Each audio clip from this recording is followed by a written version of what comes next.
Hello, everybody. It's Glitter Informer, and I just got a new microphone for my birthday. I did a test recording, and even though I haven't set up the microphone yet, my audio sounds so much better than it did back when I was recording on my phone. So I hope you all like my new microphone too. Anyways, may I just say that episode 17 was so freaking wholesome and emotional? I loved it. So, what exactly happened to make this episode so lovable? Well, the whole premise of this episode is that there's a relay race coming up, and Sora, who's been appointed the relay race team captain for her class, wants Mashiro to join her. How does the tale of the two running girlfriends turn out? Well, first of all, Mashiro's never been the most athletic person in the world, and she's always hated the yearly sports festival. A sports festival, by the way, is an event that takes place in Japanese schools where everyone has to participate in a different athletic competition, and everyone comes to watch everyone else. It's really neat, and I wish we had something like that here in the US. So Mashiro really doesn't want to join Sora in the relay race, but when her girlfriend gives her a sweet, romantic smile, she has no choice but to relent, because who can resist that charm, am I right? But that doesn't mean she isn't nervous as heck. Oh, also, Sora doesn't even know what a relay is until after she gets appointed team captain, and Mashiro explains it to her. Sora tells Mashiro that it's a lot like a Ralu, which is a type of race they have in Skyland. But then they realize that, wait a minute, they're in public, they probably shouldn't be talking about Skyland. So Mashiro says, very loudly and suspiciously, that Sora meant Skylandinavia, not Skyland. So not only is Mashiro a terrible liar, but Skylandinavia wasn't just something that Sora improvised out of the blue in episode 7. They're actually going with a non-existent country as her alibi. And of course, nobody else in the school is going to see anything suspicious at all about Sora. Well, whatever. Since Mashiro is so nervous about the upcoming race, Sora and Tsubasa train Mashiro together. They're both really effective. Tsubasa does his research and gives Mashiro lots of tips and tricks for running faster, and Sora is really good at running, so she provides an example for Mashiro to follow.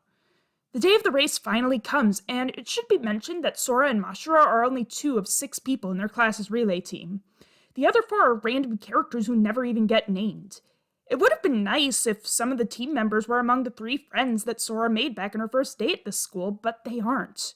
The only one of Sora's friends who does anything important at all in this episode is Asahi, the sole male member of the Tres Amigos, who nominates Sora as the relay race team captain. So, the race happens, and it's a really intense scene. More intense even than the fight scene that's coming up later this episode. I was at the edge of my seat with anticipation and worry as the baton got closer and closer to Mashiro. Would all her training pay off? Or would she mess up? There are so many ways everything could go wrong here. Mashiro could mess up grabbing the baton from the person behind her. Or she could fumble when passing the baton to Sora. Or she could run too slowly and have the other racers pass her. Well, fortunately, Mashiro catches the baton for the previous racer and she's off running. But uh-oh, Mashiro trips and falls, and all of the other racers pass her one by one. I really like the art direction in this scene. The whole world goes black except for the characters, whose color palettes become pale and desaturated. It really drives home how much despair Mashiro is feeling. Adding to the intensity of this moment is that Mashiro's fall happens in slow motion. But Mashiro doesn't give up, because that's simply not what pretty cures do. She struggles to her feet, and as she takes off again, the color returns to normal, symbolizing the return of Mashiro's hope. She remembers the one piece of advice that Sora and not Tsubasa gave her, to just look forward when she runs and not focus on anything else. Despite everything, Mashiro finally reaches Sora and successfully passes the baton to her. Now that Sora, the fastest runner in the school, has the baton, she makes up for Mashiro's failure and wins the race, albeit just barely. She beats 2 of the teams handily, but the last one almost makes it to the finish line before she does. Nonetheless, the race is won, and Mashiro is happy for her friend, but at the same time she's sad because she only hindered her team instead of helping it. In a moment that really shows off Mashiro's kind nature, she keeps her sadness bottled up when Sora comes up to her and congratulates her with a smile. However, she can only keep the facade up for so long as she quickly leaves to get some time to herself. Sora's developed her relationship with Mashiro enough at this point that she knows that something's up, so she goes to check on Mashiro, who is washing away her tears at a water fountain. I really like the visual storytelling in this scene too. Mashiro is cast in shadow by the big gray water fountain, giving her half the screen a gloomy and desaturated look that represents her anguish about being worse than useless in the race. Meanwhile, Sora is standing in the light, and between the bright blue sky and the lively green grass, the background behind her is saturated, representing how happy Sora was to run with Mashiro, even if she almost cost them the victory. Even though Sora's happy with the way that things turned out, Mashiro isn't, and for very good reason. It's going to take a lot for Sora to convince Mashiro that she isn't a complete and utter failure. But Sora manages. First of all, Sora apologizes for putting so much stress on Mashiro. See, when Sora asked Mashiro to join her team, she said her reason for picking Mashiro was that she'd be reliable when it came to passing the baton. But there was another, equally important reason for her choosing Mashiro that she neglected to tell her. She just wanted to have fun running alongside her friend. Second of all, Sora admits to Mashiro that when Mashiro tripped, she gave up all hope of winning for a bit. But when Mashiro picked herself back up and kept on running without being angry or upset about all the people passing her, it was super motivating to Sora, and she became determined to win no matter what. She even goes so far as to say that Mashiro gave her the greatest baton pass. Even aside from the visual storytelling, I really like this scene. It shows what a great and understanding friend Sora is to Mashiro. I know that when I get really upset over something, the last thing I want is for people to lie to me to make me feel better, which is what people often do. I can see right through it, and the fact that they have to lie just makes me feel like me being useless is even more of the truth. But Sora admitted to Mashiro that she gave up hope for a little bit because of Mashiro failing, which makes the rest of what she said believable. Sora wasn't just telling Mashiro that she had the greatest baton pass just to make her feel better. She told her that because it was genuinely what she believed. Now that the best scene in the episode is out of the way, it's fight scene time. Batamonda comes in and turns a cooler into a Ronborg. All of the students run away in a panic, leaving Sora, Mashiro, and Tsubasa to transform in private. The transformation sequence focuses more on Mashiro than anyone else this time, which is a welcome change and also one that makes sense because though this episode is about Sora and Mashiro's relationship, it's ultimately mostly about Mashiro. Since the Ronborg has wheels, it moves way too quickly for any of the Cures to keep up. Well, Cure Wing does manage to hit it with Wing Attack, but it barely does anything. Remember back when Kabaton was around and I'd constantly complain about how the Cure's individual finisher attacks didn't work most of the time, even though Kabaton didn't go skin and bones and power up the Ronborg to the max? Well, it's nice to know that some things never change. I guess Batamonda's Ronborgs are just naturally stronger than Kabaton's to the point that he doesn't need to power them up for them to be invincible to attacks other than Updraft Shining. But if that's the case, why didn't the Underg Empire send Batamonda out first instead of just Kabaton? He would have defeated Cure Sky handily in all of those episodes where she was fighting alone. Well, even though Cure Wing can hit the Ronborg, Cure Sky can't, which is weird because I thought that Sky was supposed to be the fast one, at least according to Kabaton's villain monologue back in episode 10. Well, fortunately, Cure Prism has an idea. She creates a projectile and gives it to Sky for her to throw at the Ronborg.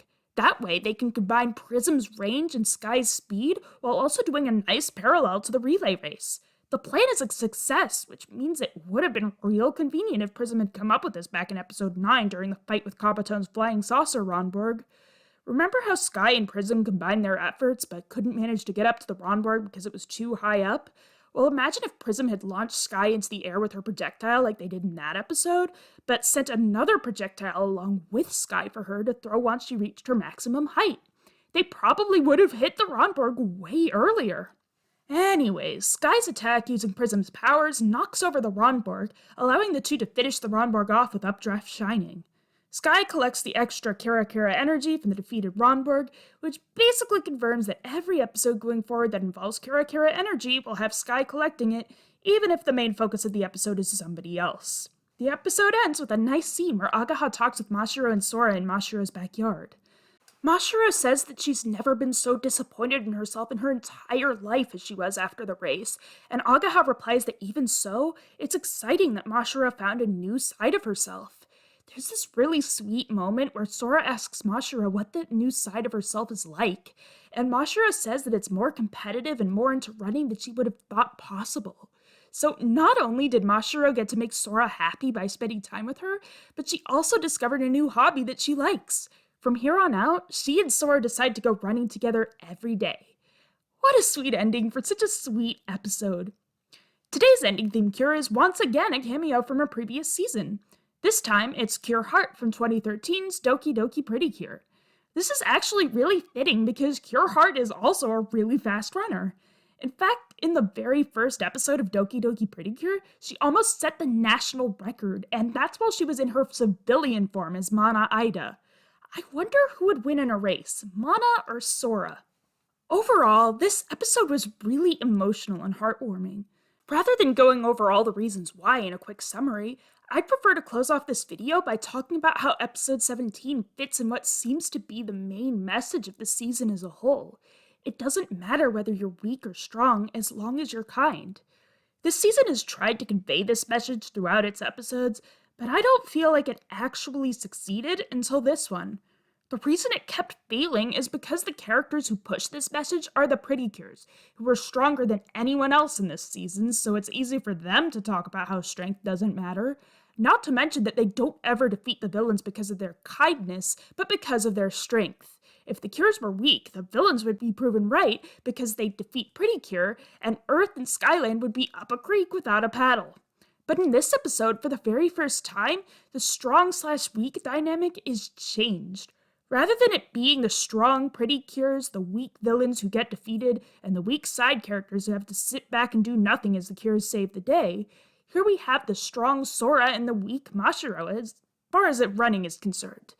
Mashiro is ultimately the weak link in the relay race team, and the show pulls no punches about that.